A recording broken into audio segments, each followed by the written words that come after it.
Hey everyone, and welcome back to the channel. Today we're taking a look at this Toro TimeCutter. Customer brought it in and said that they replaced the PTO clutch because it was not working, because it tested bad. After they replaced it, now the mower will not start at all. I've seen this issue a couple times here in the last few months and thought it's interesting. It's something I should go over because the electrical system on these time cutters is a little bit different than a lot of those out there.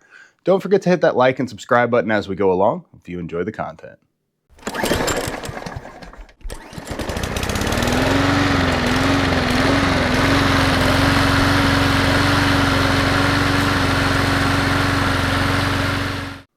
The first time I saw this issue, of course, I went through the whole electrical system. I went through the ignition switch, the PTO switch, made sure all the fuses were good, seat switch, both of the arm switches. Everything was testing perfectly. Couldn't find any bad wiring anywhere. Everything was exactly as it should have been. I took my blue wire off, which is the trigger wire, which you get 12 volts on, and I tested it back to ground when I was turning the key. I was getting voltage when I did that. But between it and the ground, between it and the green that go to my solenoid, I was not getting voltage, which means that this green wire was not making a connection back to ground. So what that meant to me is that it is one of the safety switches, even though everything is testing good. But that was not the case.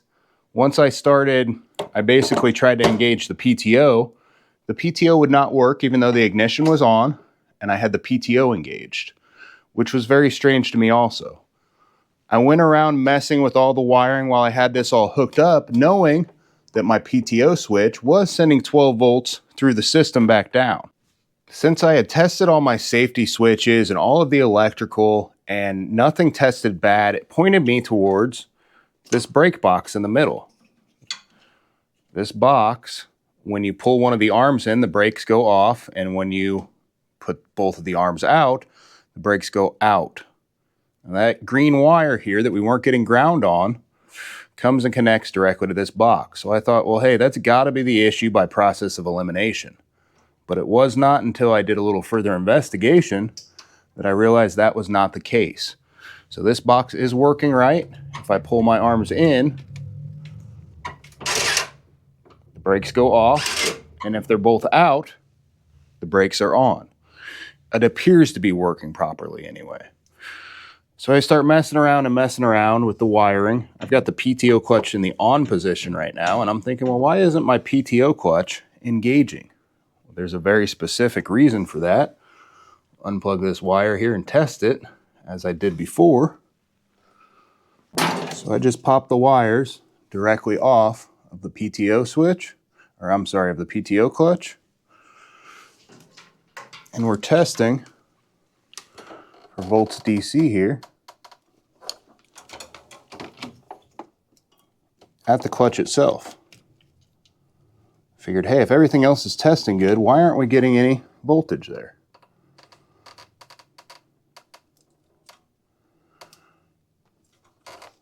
But I was getting every now and again, there we go. Every now and again I was getting good voltage. And if we're touching here, touching there. That was the only difference, is that I'm manipulating the wires right here at the connection to the PTO clutch itself. Got good connections here, but if I'm connecting or testing just from my brown wire back to my negative, I'm getting full voltage to the PTO, which means the only issue here is that I'm not getting a good ground in order to complete that circuit. What that's telling me is that either this green wire is bad, so let's test it here. The only place the green wire goes is from here, and it goes into this box and also around to here. Let's test continuity. Just going to put it on ohms to see if there's any continuity at all. I'm getting nothing, overload, which means there is not a circuit, even though there's supposed to be a circuit there. As I'm manipulating these, I'm getting nothing at all. That green wire has gone bad.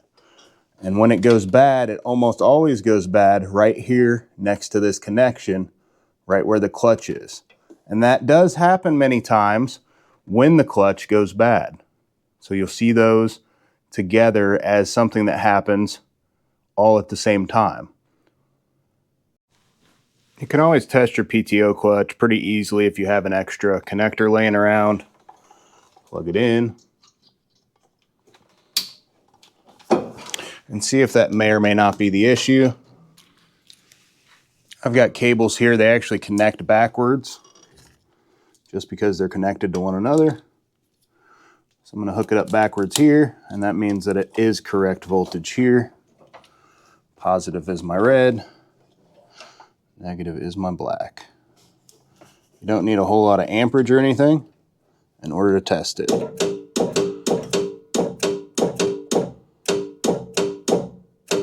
This PTO clutch is fine, no issues. You may be asking yourself, what does this have to do with this mower not starting? Even with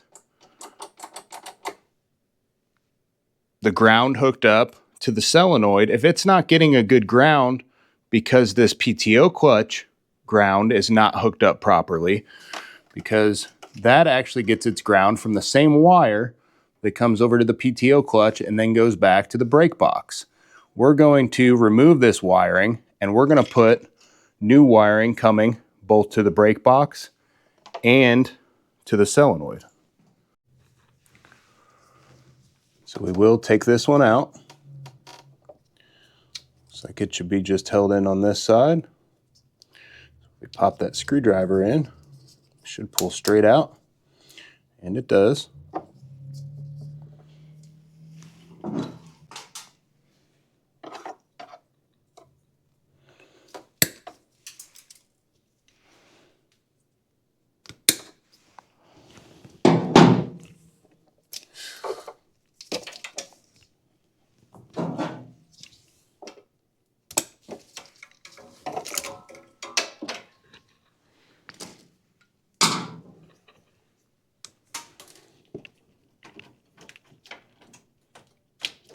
Pull the rest of these zip ties off.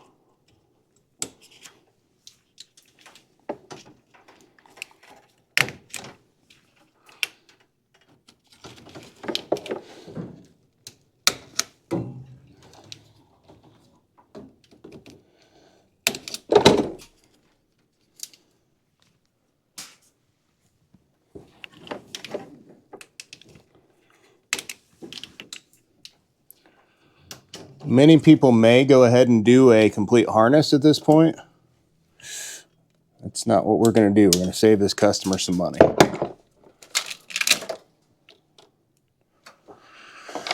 Since we have to come and connect it here, I'm just going to snip a little ways away from the connector, give me enough room. And I've got the ignition switch off currently. I'll make sure we're not powering anything back through or grounding anything out that shouldn't be.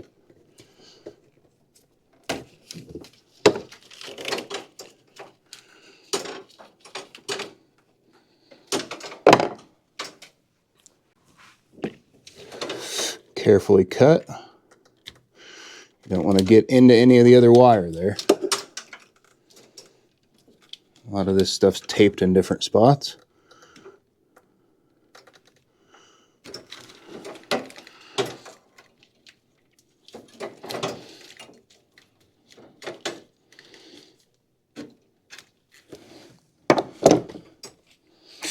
And another tape spot.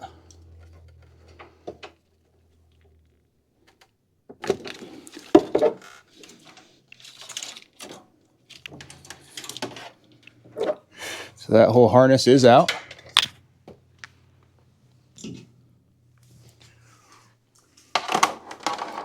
Line it up with our other one here. I'm just going to cut this one. I'm going to go a hair long. There we are. Have a little bit extra to work with.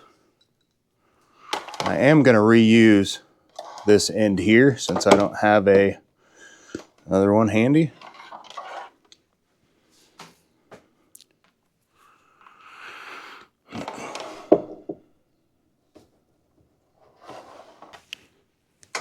Doesn't matter which one of these green ones that we're going to put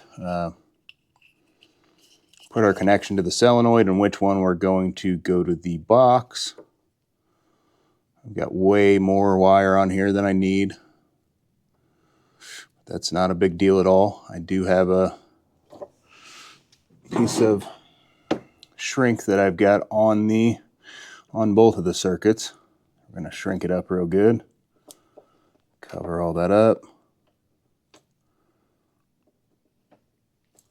All right.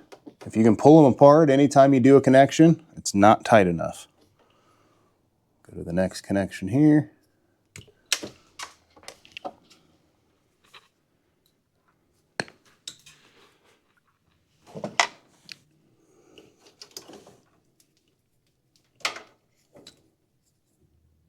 Just gonna shrink it or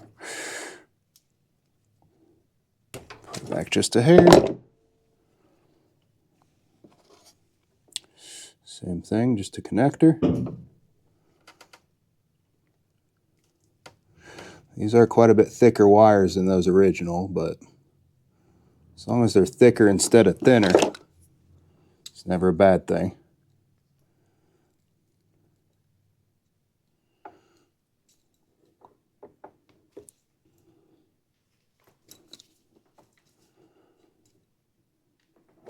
Okay, that is all set. I will get all this shrunk up here shortly. I want to show you that this is the actual issue, what we're having. I gotta bend that tab out just a hair to get it to catch.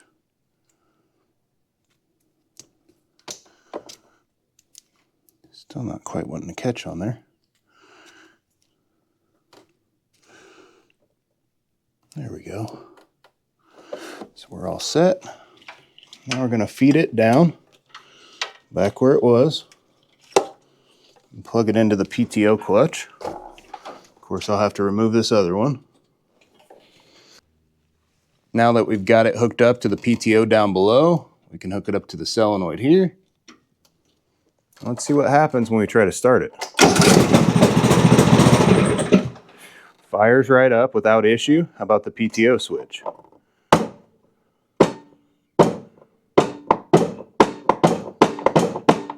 PTO is working again now.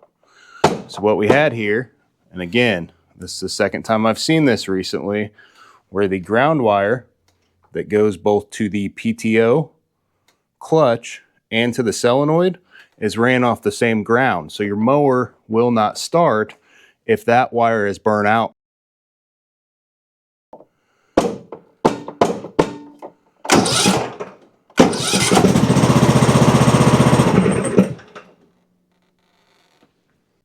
It's very interesting how they wire up some of these different zero turns and riding mowers and stuff. Not exactly the way I would do it, and not something you see on many of these. Normally, if all the safety switches test good, it's not going to be an issue with the ground wire going back, especially to the PTO itself.